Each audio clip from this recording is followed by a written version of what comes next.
Hello, Western Civ 104.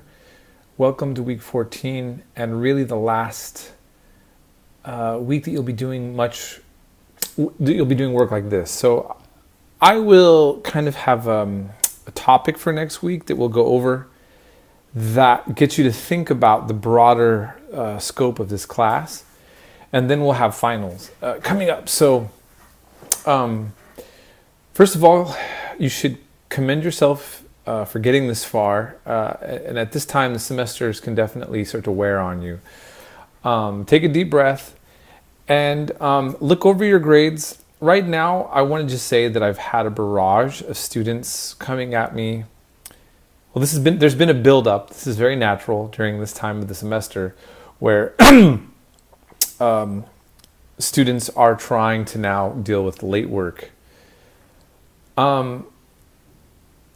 For everybody who's contacting me now, I don't discourage you to reach out to me. And some of you have talked to me, and I'm just letting you know that when it's this late in the game, first of all, I'm never obligated. Actually, I'm not really encouraged to be accepting late work, especially really late work.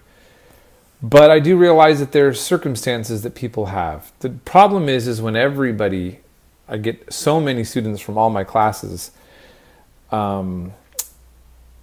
I just don't have the time. So what I need to do right now is I'm going to prioritize all the current grades. And then there are those of you who've already attained a clearance from me for some late work. And if you are one that really feels panicked and you've noticed your grades, you can contact me and let's take a look over at it. But I will not automatically accept late work right now. Okay? As a matter of fact, it's the exact opposite. So don't spend your time doing late work and then assuming because you've turned it in, I'm going to accept it right now. Okay? Those of you who've been talking to me for a while, and I've already said it's okay, we've already had this discussion a long time ago, so you don't need to worry about it. Okay? Just want to clarify. But yeah, look over your grades though, and still, it's good for you to talk to me and kind of discuss where you're at if there's an issue. At least that's on the table, and then we can see what we can do. Okay? So, wow, today is pretty heavy, especially for going over Western civilization. Notre Dame on fire. Tons of damage.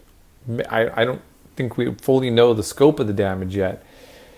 It looks like that there's definitely some elements that have been preserved, but it's tragic. It's a tragic and overwhelming event for the sense of history and in terms of what buildings mean symbolically to a culture, for the French, but also for the world in many ways. But, it really gets me to think about the broader context of material objects and things that can happen where you assume something's going to be around forever and then something makes it go away. And this should make us, I think, all pause and think about many things. First of all, Notre Dame, take a look at the Wikipedia page if you get a chance. In the future, I will try to maybe do more topics on it, just in kind of honor of its destruction. But many literary works, there's just there's so much history there. Napoleon, the French Revolution destroyed a lot of objects there. There's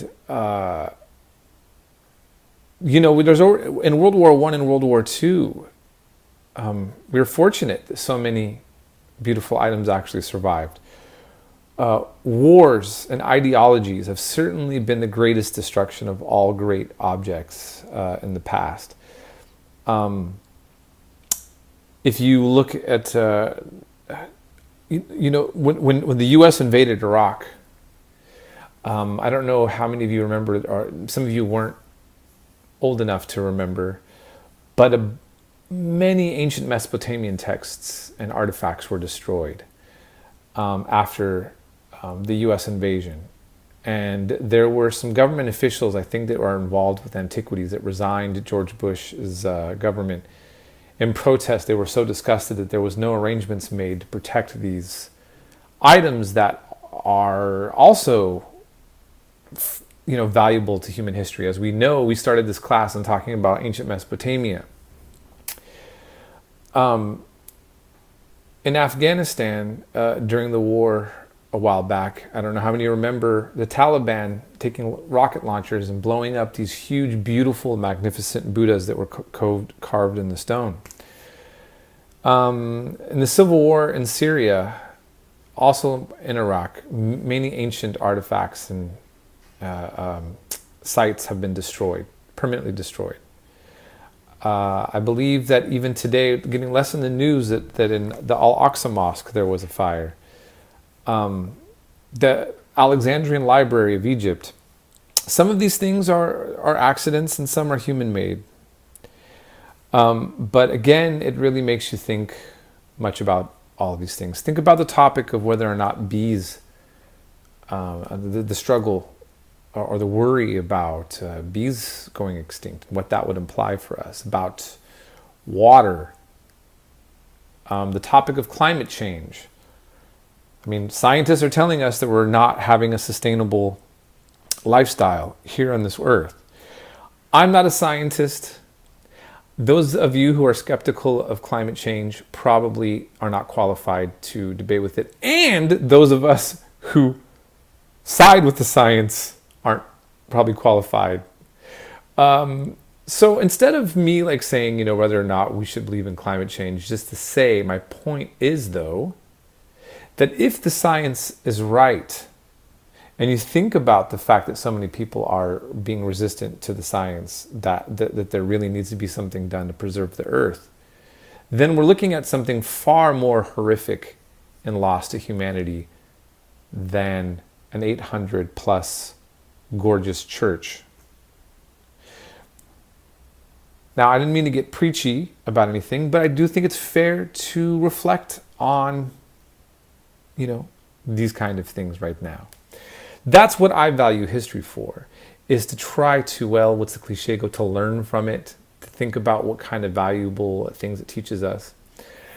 So that's just my thoughts on that, okay?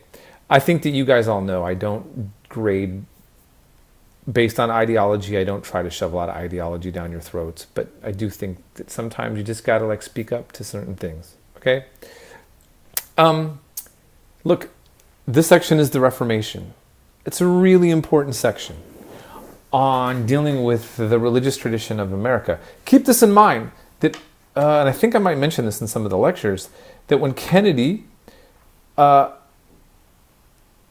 running for president, this was controversial, almost as controversial, but not quite as controversial or historically impactful as Obama becoming the first non-white American to get elected, be the first black man to get elected in the United States as president. There was a strong anti-Catholic sentiment in the United States because America has mainly been a Protestant nation. The reason why Irish Catholics were persecuted so badly at first in the United States is because they were Catholic. Not because they were Irish, but they were Irish Catholic. And the Irish Protestants saw them with deep skepticism and kind of a type of racism. And there's this issue still is going on in Northern Ireland right now. Part of this whole issue with Brexit, between the issue with the UK that voted to leave the EU, and I know this is going to go over some of your heads, and I'm not going to go into too much detail about this, but just to say, there was a vote that people said, okay, the UK will disengage from the EU. For a lot of Americans who don't understand how this works, if you're in the EU, you can move and work to any EU country just as freely as I moved from Modesto to Portland, Oregon, right? I didn't have to apply for paperwork to get permission to go from Modesto, California to Portland, Oregon. I could get a job or not. I had to re-register my car. That's all the kind of thing you have to do, right? Well, you can, if you're an EU member, if you live in the UK and you can apply for a job in Denmark or the Netherlands, and if you get hired, you can get a job there and get a house just as if you were a citizen of that country. You have the free movement of labor. But going out of the EU prevents that from happening. Now, here's what's happened. When this discussion was taking place, they forgot that there was a contentious issue that's still unresolved in many ways in Northern Ireland at the border. Because the English conquered Northern Ireland centuries ago, and there was a lot of terrorist violence on both sides, up until just recently, between Catholic gangs and militias and Protestant ones in that area. But being a part of the EU has kind of removed the tension, because being that Ireland is a part of the EU and the UK, that means that the border doesn't really exist, and that contention about whether or not Ireland should have all of Ireland back and so forth, it kind of nullified a very sensitive topic. But if they pull out, you got to seal the border at that spot, and that reignites the Catholic-Protestant tensions that have been there for centuries. It's all rooted at what time period? What we're covering right now. Creating drama right now. So this is very important. And lastly, I'll just say that the King James Bible, there's a whole movement of Christians that only believe in using the King James. The Mormon Church essentially believes, for the most part, to only use the King James. It has been a massive influence on the literary world in the English, within the English tradition. So it's an important documentary. I think you'll enjoy it. I have a lot of things to say about all these subjects, but I'll end it here and just say that if you have any questions, please feel free to contact me, and I hope you enjoy the rest of your week, and we will keep France in our thoughts and heart.